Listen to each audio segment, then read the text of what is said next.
Jangan lupa like, コメントdan subscribe. Selamat menonton dan terima kasih. Di awal cerita kita sudah disuguhkan momen epik pertarungan antara Kyojuro Rengoku sang pilar api melawan Akaza yang merupakan iblis bulan nomor 3.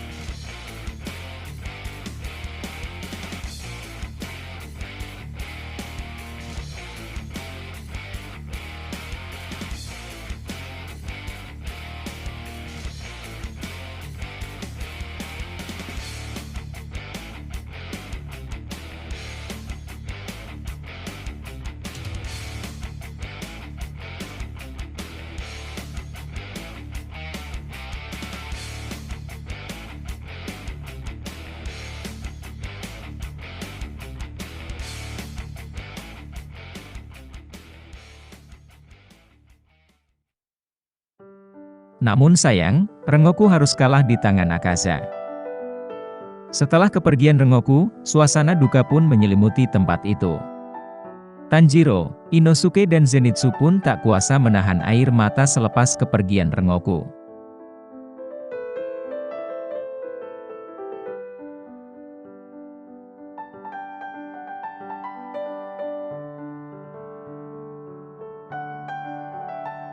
Lewat burung gagak Kasugai, berita kematian Rengoku pun sampai ke kediaman Rengoku dan kediaman Tuan Ubuyashiki. Dari gagak Kasugai, ia juga mendapatkan informasi jika Tanjiro ternyata mampu menggunakan teknik pernapasan matahari dan berhasil melukai Akaza. Dari lubuk hatinya ia berharap Tanjiro akan mampu meneruskan tekad dari Rengoku. Panel kemudian beralih ke sebuah toko buku di suatu kota. Di sana diperlihatkan seorang anak laki-laki yang sedang mencari sebuah buku. Setelah mendapatkan buku yang ia cari, ia pun kemudian kembali ke kediamannya. Anak laki-laki itu ternyata merupakan anak dari keluarga yang kaya raya. Sesampainya di rumah, ternyata di sana sedang berkumpul beberapa orang dewasa yang sedang membicarakan kebaikan anak laki-laki tersebut. Kedua orang tuanya pun merasa sangat beruntung bisa memiliki anak laki-laki sepertinya. Namun ternyata anak itu bukanlah anak kandung dari keluarga tersebut. Mereka mengadopsi anak itu karena setelah sekian lama mereka menikah, tak kunjung juga dikarunia seorang anak. Mereka berencana akan menjadikannya sebagai penerus keluarganya kelak. Sayangnya, anak itu mengidap sebuah penyakit kulit yang aneh, di mana ia tak boleh terkena sinar matahari. Jadi ia hanya bisa keluar rumah saat malam hari tiba. Keluarganya pun berharap agar anak itu bisa segera disembuhkan. Kemudian dari jendela kamar anak itu tiba-tiba muncul seseorang yang kemudian berlutut dan memanggilnya Tuan Muzan. Dan ternyata, anak itu adalah Kibutsuji Muzan yang sedang menyamar menjadi anak laki-laki di keluarga itu. Pria yang datang menemui Muzan ternyata adalah Akaza yang akan memberikan laporan. Ia melaporkan jika ia belum bisa menemukan tempat keberadaan bunga lili laba-laba berwarna biru.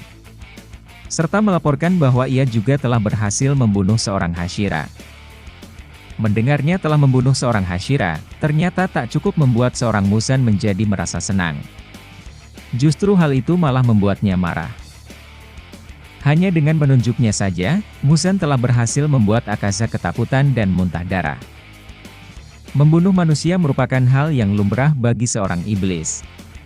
Maka dari itu Muzan sengaja mengirimnya saat itu dengan tujuan memusnahkan semua pemburu iblis yang ada di sana tanpa tersisa satupun. Namun ternyata di sana masih ada 3 orang bocah yang masih hidup, yakni Tanjiro dan kawan-kawannya. Bahkan ia bisa terluka oleh serangan Tanjiro yang bukan seorang Hashira. Hal itu membuat Muzan kecewa kepada Akaza. Lalu Muzan pun menyuruhnya untuk segera pergi. Setelah mendengar perkataan Muzan, Akaza kemudian melampiaskan kemarahannya terhadap Tanjiro kepada pedang Tanjiro. Ia menghajar pedang Tanjiro hingga hancur berkeping-keping dan berjanji akan membunuh Tanjiro saat bertemu nanti.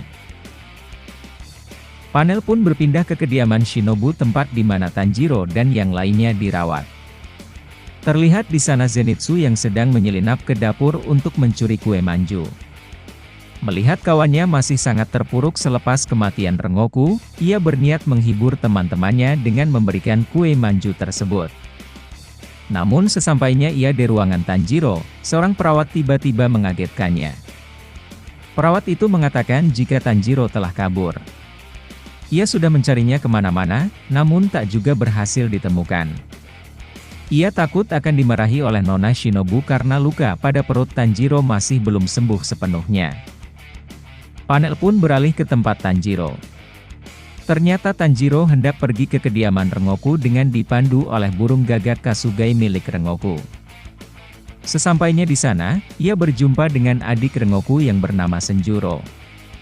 Ia pun mengutarakan maksud kedatangannya ke sana adalah menyampaikan pesan yang dititipkan oleh Rengoku sebelum meninggal kepada ayah dan adiknya. Namun dari dalam rumah, tiba-tiba seorang pria dewasa muncul sambil berteriak. Ternyata pria itu adalah ayah dari Rengoku. Bukannya bangga, ia malah menganggap Rengoku anak bodoh. Ia berpikiran jika Rengoku mati konyol karena bertekad menjadi pemburu iblis tanpa bakat yang mumpuni. Karena itulah ia bisa dikalahkan oleh musuhnya dengan mudah. Senjuro yang mendengar perkataan ayahnya tersebut pun menjadi sangat bersedih. Tanjiro yang mendengarkan hal itu pun tak terima dan mengatakan jika perkataan Tuan Shinjuro sangatlah keterlaluan. Tak seharusnya ia berkata demikian. Tak suka diceramahi oleh anak kecil, Shinjuro pun menyuruh Tanjiro untuk lekas pergi dari rumahnya. Namun tak disangka, setelah ia melihat anting yang digunakan oleh Tanjiro, spontan raut mukanya mendadak berubah menjadi kesal. Ia mengatakan kalau Tanjiro adalah pengguna pernapasan matahari dan datang kemari hanya untuk menghina keluarganya. Mendengar hal itu otomatis Tanjiro menjadi bingung. Ia tak mengerti maksud dari perkataan Tuan Shinjuro yang ditujukan kepadanya. Di balik kebingungannya, tanpa disadari Shinjuro tiba-tiba menyerangnya dengan sangat cepat. Bahkan saat ia menyadari dirinya akan diserang, tiba-tiba ia sudah dibuat tersungkur ke tanah. Jelas saja hal itu membuat Tanjiro kaget karena itu bukanlah pergerakan orang biasa. Senjuro yang dari awal menyadari jika keadaan Tanjiro sedang tidak baik, ia pun mencoba memohon kepada ayahnya untuk melepaskan Tanjiro. Namun ayahnya malah memukul Senjuro. Melihat hal itu, Tanjiro pun melakukan perlawanan. Setelah terbebas, Tanjiro kemudian menanyakan apa maksud dari semua perlakuan Tuan Shinjuro. Tak hanya menghina Kyojuro, ia juga bahkan memukul anaknya sendiri. Tuan Shinjuro pun lalu menjelaskan sedikit tentang sejarah dari anting yang Tanjiro gunakan. Ia mengatakan jika ia mengenal anting itu. Ia juga pernah membaca jika pernapasan matahari merupakan teknik dewa terkuat yang merupakan cikal bakal dari semua teknik pernapasan yang ada saat ini. Bahkan teknik air, api, angin dan lainnya merupakan percabangan dan tiruan dari teknik matahari itu sendiri. Tanjiro yang masih bingung, apakah pernapasan matahari yang Tuan Shinjuro maksud adalah tarian dewa bara api. Sedangkan keluarganya hanyalah tukang pembuat arang biasa, dan itu pun tertulis jelas pada silsilah keluarganya. Tuan Shinjuro pun memperingatkan Tanjiro untuk tidak menyombongkan dirinya hanya karena bisa menggunakan pernapasan matahari. Tanjiro yang merasa tak pernah menyombongkan diri pun akhirnya membalas perkataan Tuan Shinjuro. Ia mengatakan bahwa betapa terpuruknya keadaannya saat ini karena dirinya yang masih lemah. Ia pun menyuruh agar Tuan Shinjuro berhenti menjelek-jelekan Rengoku. Lalu dengan emosi Tanjiro berlari ke arah Tuan Shinjuro dan hendak menyerangnya. Jelas saja serangan Tanjiro bisa digagalkan dengan mudah.